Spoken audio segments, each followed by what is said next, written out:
Amén. Dios les bendiga a todos. Vamos a leer en esta noche la palabra del Señor.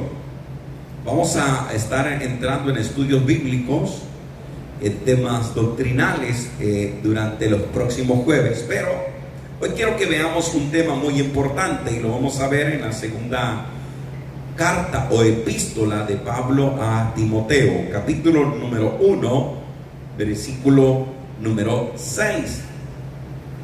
Y vamos a leerlo y vamos a tener una porción como un pasaje que siempre les enseño, paralelo, de lo cual vamos a explicar.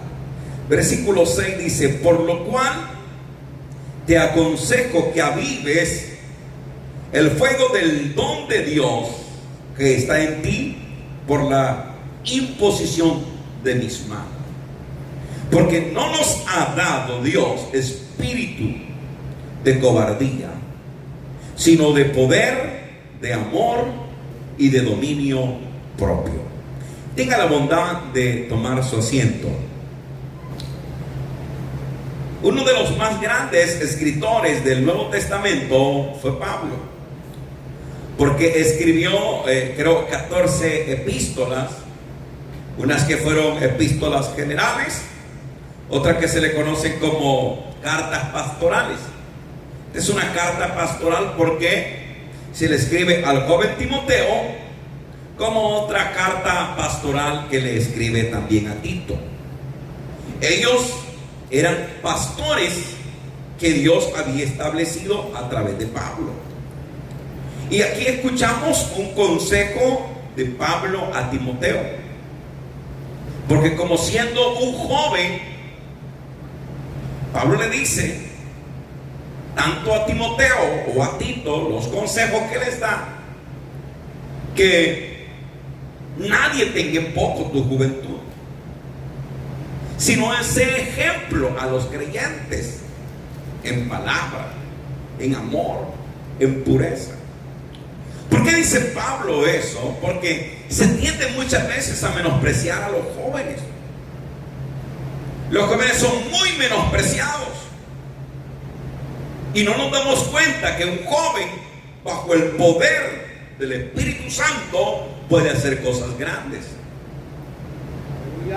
Cuando David era un adolescente, un jovencito, Saúl tenía a los hermanos de David en el ejército. Y el padre de David le dice: ven y lleva estos panes y mira cómo están tus hermanos. Pero si usted observa la vida de David, ese joven, fue menospreciado por su padre. Porque cuando Samuel llegó a ungir o a buscar al hijo de Isaí para ungirlo, al primero que iba a ungir era al mayor, al primogénito, porque Dios lo había enviado a esa casa, porque le dijo: ven, porque en esa casa yo me he provisto del rey. Y cuando llega a abrir el cuerno o la redoma para vertir aceite sobre el nuevo rey de Israel, Isaí lo que hace es hacer que desfilen uno a uno sus hijos. Claro, cuando Samuel, siendo un profeta y un sacerdote, observa al primer hijo de Isaí, piensa que él es, y la voz del Señor le dice: no es él. El segundo, y Dios le dice: no es él. El tercero, el cuarto, y no es él. Y le pregunta: ¿tienes acaso un hijo más o alguien más? Porque no vamos a comer hasta que se haya ungido ese rey. Al parecer no es que se le haya olvidado, es el menosprecio. Ah, sí, pero es el que cuida o el que pastorea las ovejas. Es el hijo olvidado. Muchos dicen que a lo mejor David había nacido producto de una relación con otra mujer, que solamente era hijo de Isaí, o sea, era hijo de él, pero que era hermano de los demás de parte de padre, no de padre y madre. Por eso dicen muchos que cuando David dice: he aquí, en maldad he sido formado y en pecado me concibió mi madre, se refiere a ese hecho que él nació no dentro de un matrimonio. Mire qué importante es que los niños nazcan dentro de un matrimonio. Pero que el padre menospreció a su hijo menor porque era el que cuidaba las ovejas. Cuando llega a ver a los hermanos que estaban en batalla, los hermanos le dicen: ¿qué estás haciendo aquí? Te conocemos que eres un muchacho malicioso. ¿Con quién has dejado las ovejas? Las has dejado solas. Ve a cuidarlas. Porque David llegó y dijo: ¿Y quién es el incircunciso? Aquel gigante que está provocando ira al Dios de Israel. Y David se enardecía en su corazón porque de todo el ejército de Saúl no había nadie que enfrentar a ese gigante. Ni Saúl, que era el rey, que era alto. Porque la Biblia menciona que cuando eligieron a Saúl como rey, él sobresalía de hombros entre la multitud.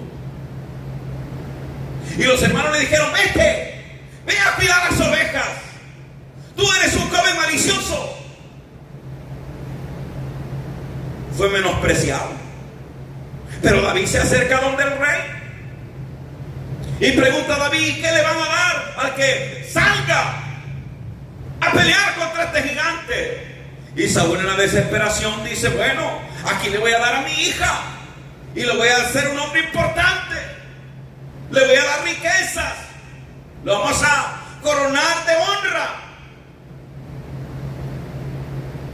Y al ver David que nadie se levantaba, escuche muy bien, él le dice: yo voy a ir.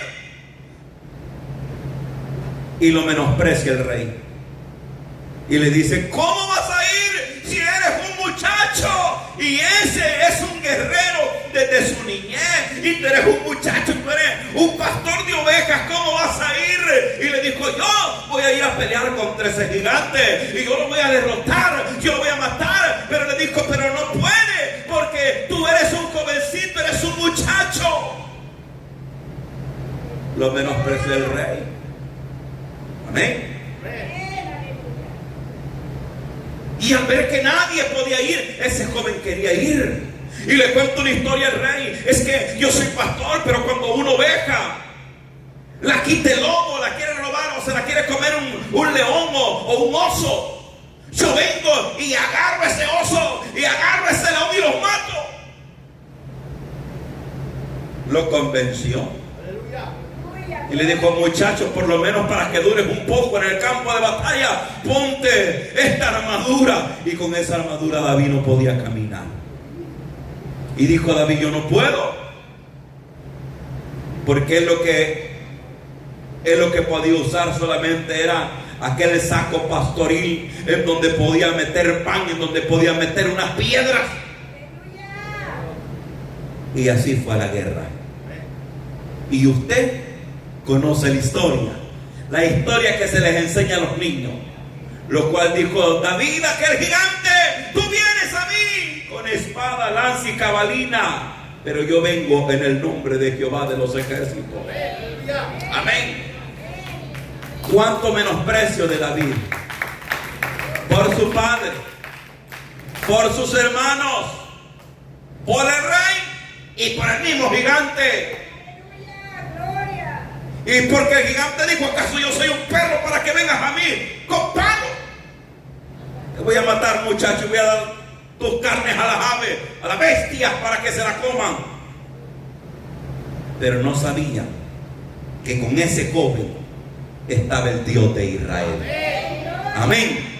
Estaba el Dios de Israel, y qué victoria le dio. Y cuando se dio esa victoria, eso sirvió para que el rey quedara avergonzado, los hermanos quedaran avergonzados, el ejército de los filisteos quedara avergonzado, y el pueblo de Israel quedaran avergonzados al ver cómo Dios había dado la victoria a través de un jovencito que le había creído al Señor, y que su corazón se enardecía al ver cómo era provocado el ejército de Israel. Estas historias Pablo no las menospreciaba ni tampoco las ignoraba. Por eso él creía que la juventud podía marcar la diferencia. Y por eso cuando Timoteo se convierte, cuando se convierten esos jóvenes, ahora Pablo ora por Timoteo y Timoteo recibe el poder del Espíritu Santo. Y cuando recibe el poder del Espíritu Santo, ahora Pablo le escribe esta carta y le está aconsejando y le dice: Pablo, a este muchacho, por lo demás te aconsejo que avives el don de Dios que está en ti, el fuego, la llama, el poder de Dios que está en ti. ¿Por qué dice aviva ese fuego? Porque cuando alguien ha recibido ese fuego del Señor, no debe dejarlo apagar. Y el diablo, como dice una alabanza, muchas veces viene como bombero y nos tira agua. Pero cuando es el fuego del Señor, y mira cuántos hermanos ha apagado. A muchos. Pero ustedes no saben el potencial que ustedes tienen, jóvenes que han venido. Cuando un joven es capaz de santificarse, capaz de sumergirse en el Señor y someterse en el Señor, Dios puede hacer cosas grandes con los jóvenes. Dios puede hacer cosas grandes con los jóvenes. Por eso el peor error que usted está cometiendo es dejar a sus niños en casa. Venir y hacer acto de presencia usted solo en la casa del Señor y no traer a sus niños. Porque usted no sabe qué día el Espíritu Santo se va a derramar en este lugar. Porque así lo prometió el Señor a través del profeta, que dijo: en los últimos tiempos derramaré mi espíritu sobre toda carne, sobre niños, sobre jóvenes y sobre ancianos. Y cuando viene el poder de Dios, no hay demonio que pueda soportarlo. Amén. Entonces le dice: aviva el don de Dios que está en ti. Avívalo. Que ese don te fue a través de la imposición de mis manos. Y recuerda, Dios no te ha dado espíritu.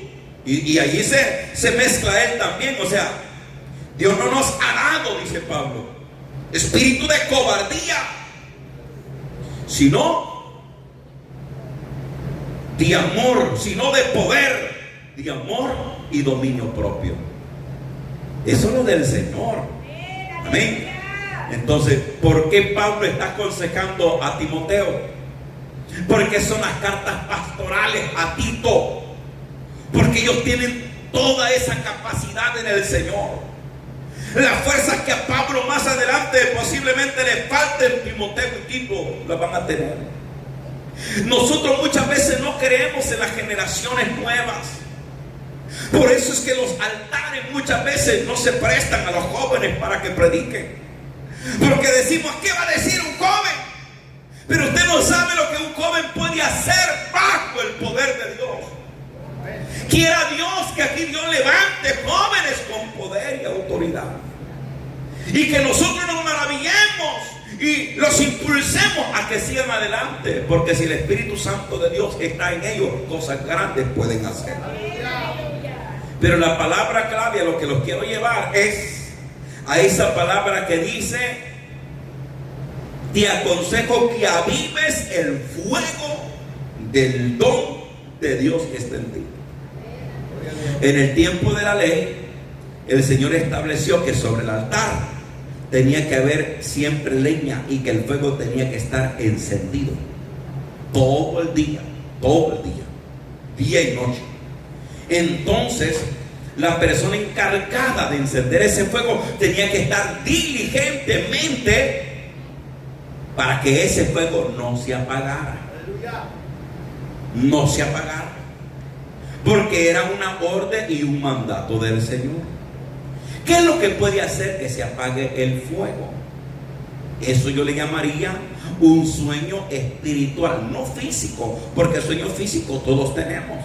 Mire, solo digo sueño y hablo, usted sabe de algo. Porque el cansancio en el cuerpo es evidente por el trabajo, pero el sueño espiritual hace que el fuego se apague. Porque el sueño espiritual, la Biblia nos lo presenta de la forma que aquel muchacho que estaba escuchando el sermón o el mensaje de Pablo, Eutico, dice que ya Pablo el mensaje él lo alargó hasta la medianoche. Esos son los peligros del descuido espiritual. Ese muchacho estaba cansado y buscó una ventana para sentarse, buscó el peligro. Y al alargar el mensaje, él empezó a cabecear, a dormirse, a cerrar los ojos. Y cuando se durmió, se cayó. Y estaban en un lugar alto. Y cuando cayó del impacto, se murió. Descendieron los hermanos y al verlo ahí muerto, para que aquel mensaje de Pablo y aquella atmósfera espiritual no fuera interrumpida o fuese cambiada de gozo a tristeza, tuvo que orar Pablo y Dios resucitó a ese joven. Entonces hay tantos peligros espirituales. El dormirse espiritualmente, no digo físicamente, espiritualmente. El no estar constantemente encendiendo el fuego cuando se apaga. Qué triste es, escuche muy bien, qué triste es que usted quiera cantar y ya no sienta la presencia del Señor. Qué triste es que usted quiera orar, pero que cuando usted ora se siente vacío, no siente presencia de nada, no le da por quebrantarse, ya no llora.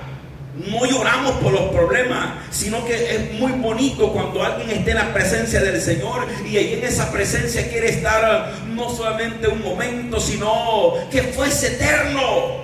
Pero cuando se ha perdido eso y dice, ¿por qué yo no siento nada cuando oro? ¿Por qué yo no siento nada cuando canto? ¿Por qué yo no siento nada cuando escucho la palabra de Dios? Es porque hace tiempo se apagó el fuego, la llama en ti. Y cuando se apaga esa llama, ese fuego, hermanos, es muy difícil. ¿Cómo tengo que hacer yo para que esa llama se mantenga encendida? Ser diligente. El peor error que podemos cometer nosotros es dejar de congregarnos. Dice la palabra de Dios, todos los días en el templo y por las casas no cesaban de enseñar y predicar a Jesucristo. Los días que no venimos a la iglesia, ¿qué es lo que hacemos? La mayoría es ver televisión. Gloria a Dios por aquel que está leyendo la Biblia, orando y orando y orando. Pero prácticamente son días perdidos. Hablando por teléfono, mirando las redes sociales. Pero cuando nosotros venimos a la casa de Dios, este es un refrigerio, este es un impulso. ¿Y sabe qué es lo más precioso? Que como el Señor prometió, donde dos o tres, la clave es que dos o tres estén reunidos en su nombre y el Espíritu Santo se hace presente.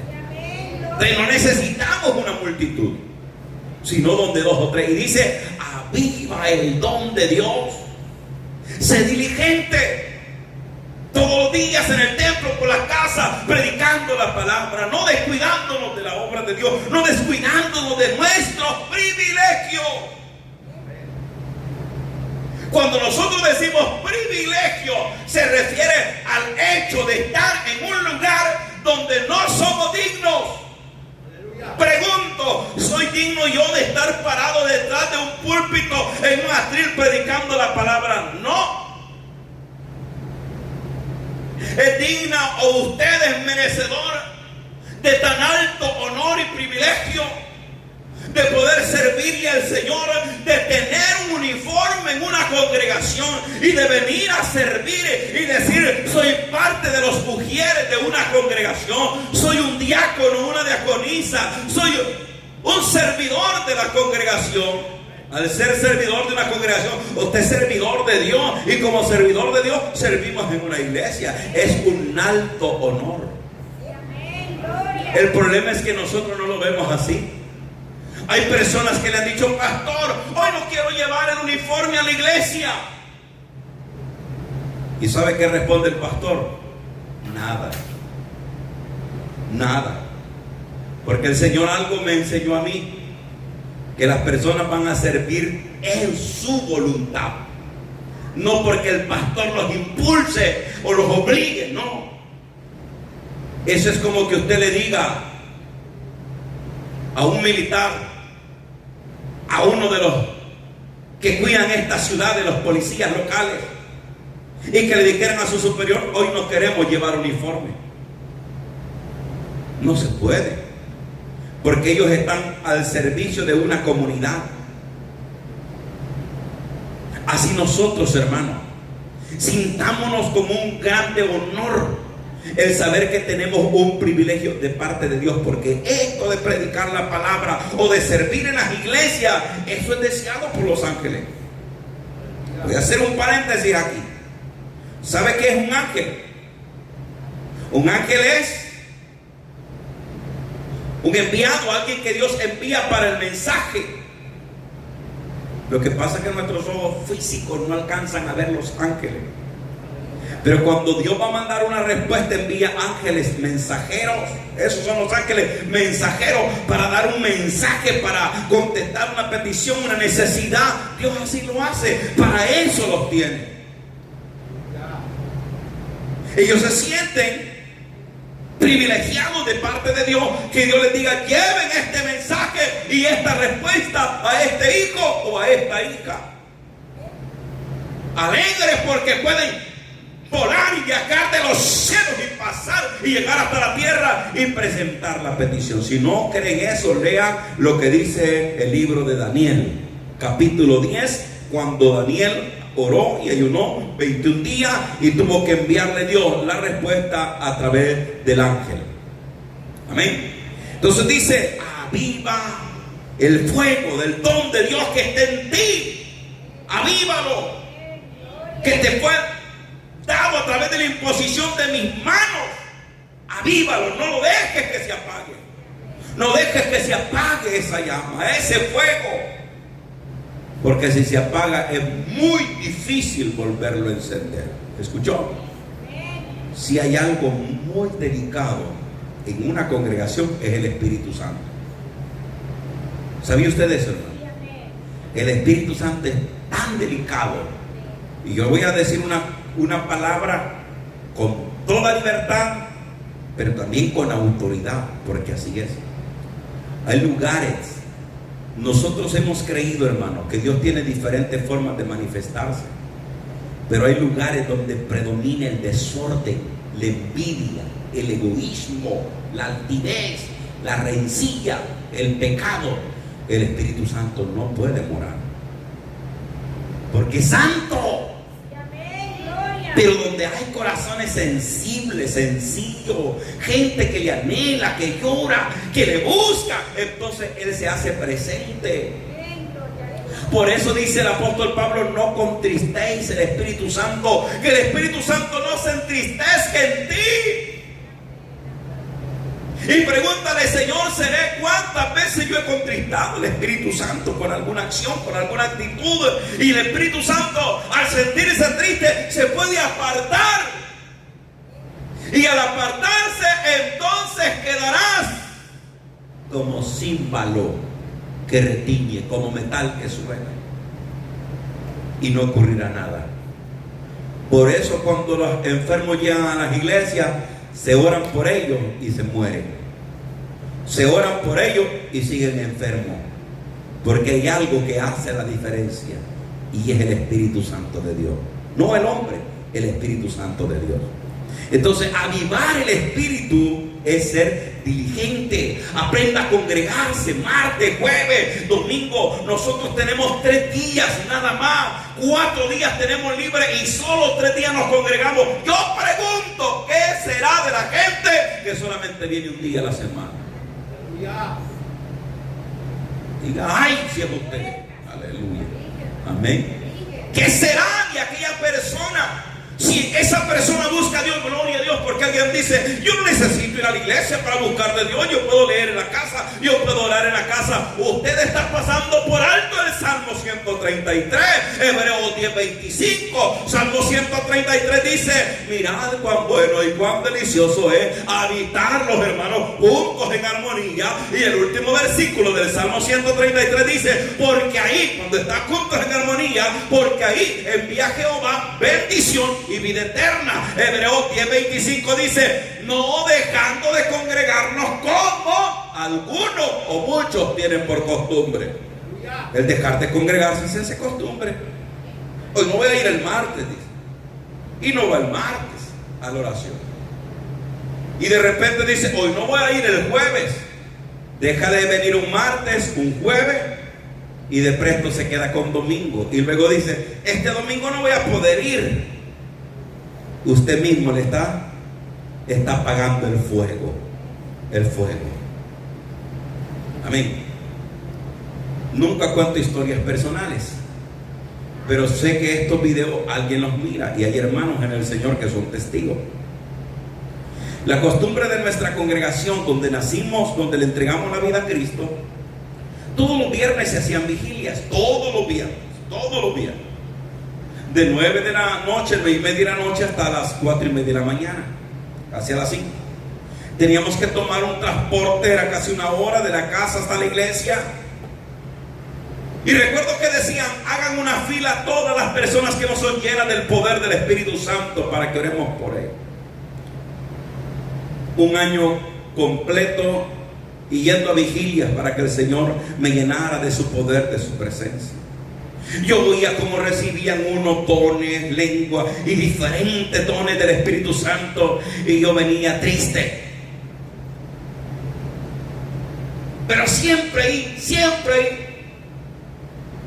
Y dije: a lo mejor no es para mí, pero eso no me va a detener de seguir adelante sirviéndole al Señor. Se nos enseñó que servir al Señor era el más alto honor y privilegio. ¿Por qué persevero hasta este día? Porque a mí se me enseñó que servirle al Señor era servirle al Dios Todopoderoso. A mí me enseñó mis pastores que solamente podía dejar de servir si me moría, y aún tal vez muerto. De lo contrario, yo estaba ligado a servirle al Señor para siempre. Nadie pensaba en fallar, en pecar o en caer de la obra. Toda aquella generación pensamos en santificarnos, en orar, en vigilar, en orar por los enfermos, en echar fuera demonios, en servirle al Señor. Y ese fue un avivamiento tan poderoso que se dio, que todas esas generaciones se convirtieron en servidores del Señor. Pero qué triste estas nuevas generaciones. ¿Qué clase de evangelio hemos recibido? Y entendí que sin la presencia y el poder del Espíritu Santo no podemos hacer nada. Y le decía: Señor, no podemos hacer nada, pero hay que ser diligente. Entonces aprendí que tenía que estar el día lunes, martes, miércoles, jueves, viernes, sábado, domingo, todos los días. Y alguien decía: pero usted qué religioso es, ¿por qué todos los días? Hermanos, si nuestro cuerpo físico todos los días lo alimentamos, ¿y por qué el espiritual no? Por eso yo le dije al Señor: cuando nosotros tengamos una determinada cantidad de personas, la iglesia va a estar abierta los 7 días de la semana. Y yo lo que digo trato de cumplirlo para no quedar mal con el Señor. Amén. Entonces hoy son 3 días, de los 3 días, gloria a Dios porque usted vino ahora. Y los hermanos que están a través de las redes sociales, yo les digo: busquen una iglesia. Y no digan aquí en la casa, busquen una iglesia, porque vendrán días, dice el Señor, el Espíritu Santo, que va a enviar hambre a la tierra, pero no hambre de pan ni sed de agua, sino de palabra de Dios. Y esa palabra ya no va a estar. Aviven el don. Si usted va conmigo a San Mateo capítulo 25, los que trajeron donde escribir, por favor. Aquí se nos habla de la parábola de las 10 vírgenes. Y dice el versículo número 1, capítulo 25 de San Mateo, Entonces el reino de los cielos será semejante a 10 vírgenes que tomando sus lámparas salieron a recibir al esposo. 5 de ellas, ¿cuántos están conmigo? Estamos en Mateo 25:2. 5 de ellas eran prudentes y 5 insensatas. Las insensatas, tomando su lámpara, no tomaron consigo aceite. Acuérdese que es una parábola. Mas las prudentes tomaron aceite en su vasija juntamente con su lámpara. La palabra clave, versículo 5: tardándose el esposo, cabecearon todas y durmieron. Escuchen, cabecearon todas, las 10, las prudentes y las insensatas, y durmieron. Muchas veces el enemigo ha dormido la iglesia, pero dentro de los dormidos hay unos que tienen aceite en sus lámparas. Esta es una parábola.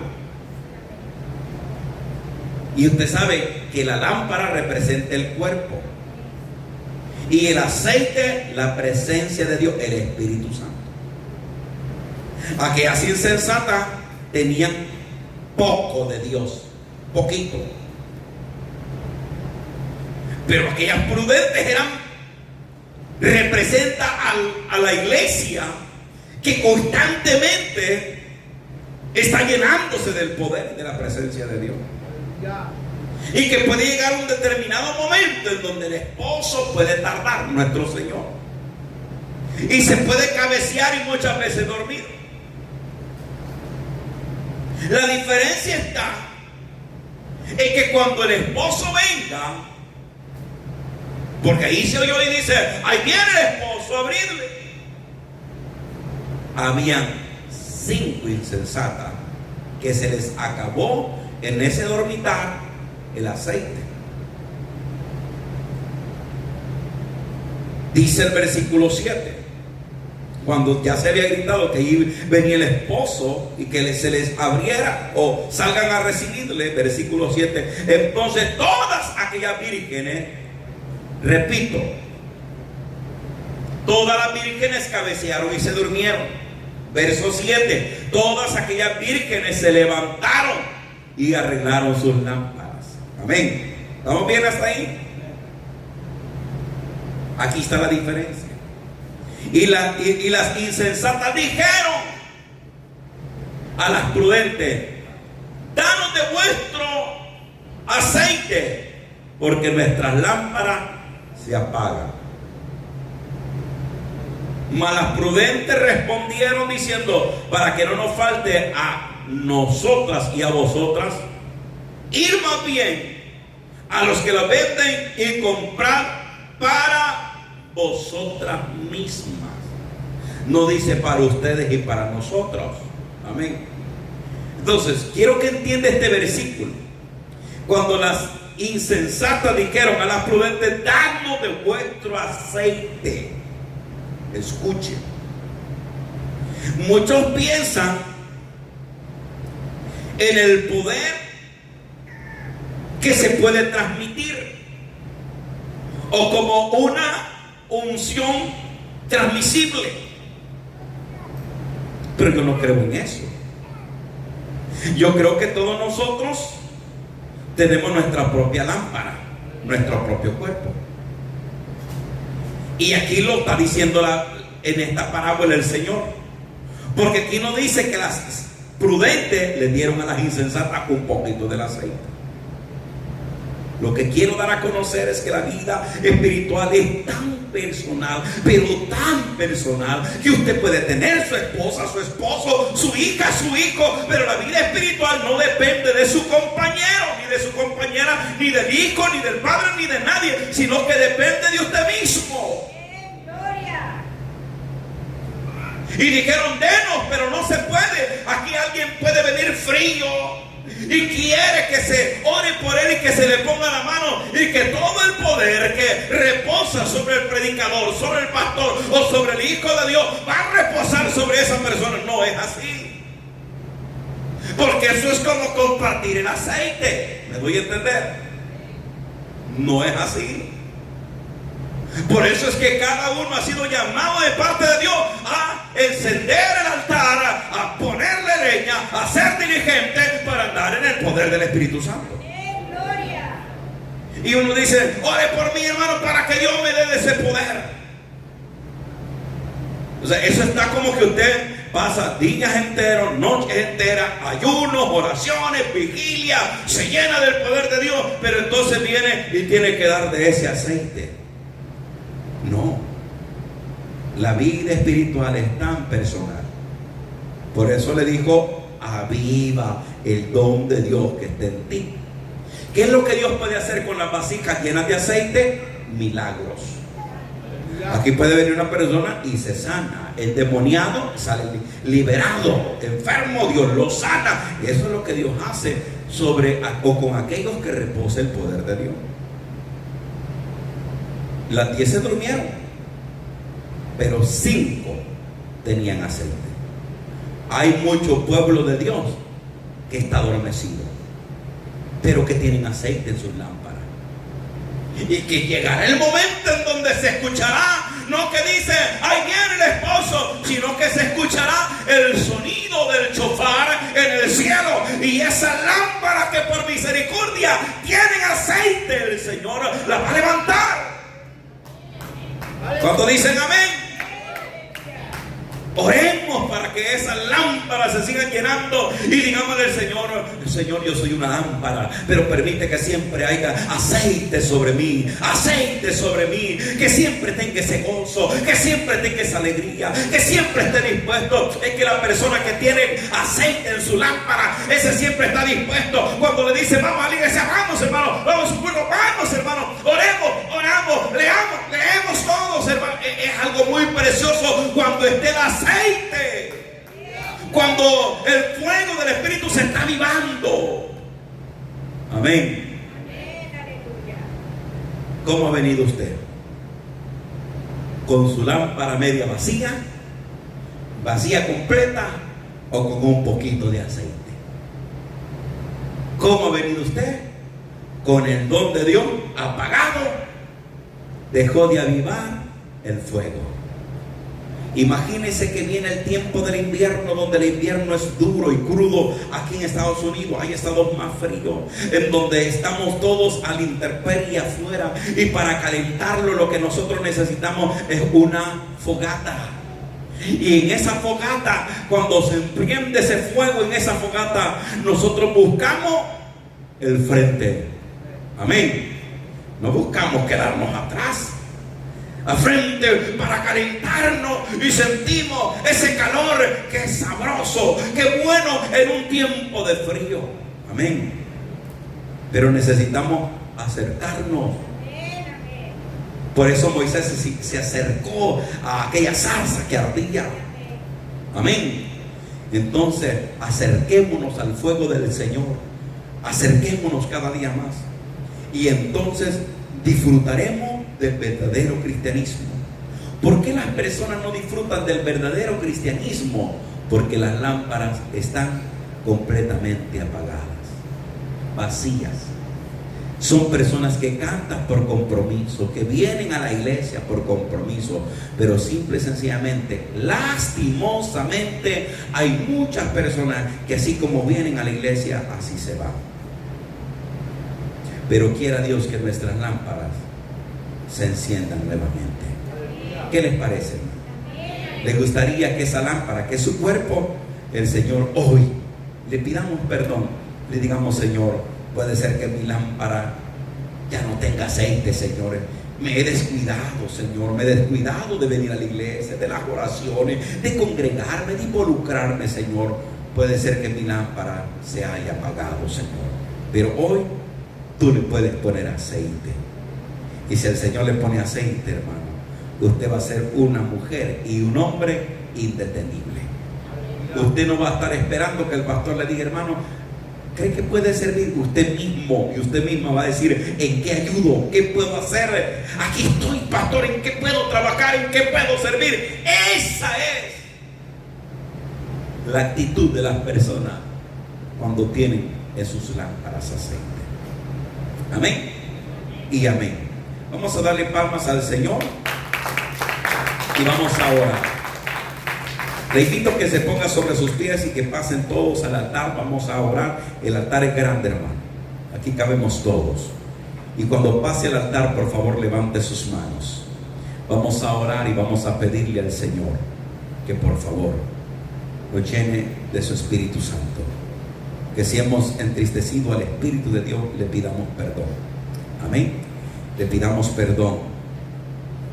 Aleluya. Gracias, Señor. Gracias, Señor. Gracias. Pocos minutos, hermano, pero vamos a orar todos. Si usted vino por un milagro, créalo. Gloria a Dios. El Señor va a hacer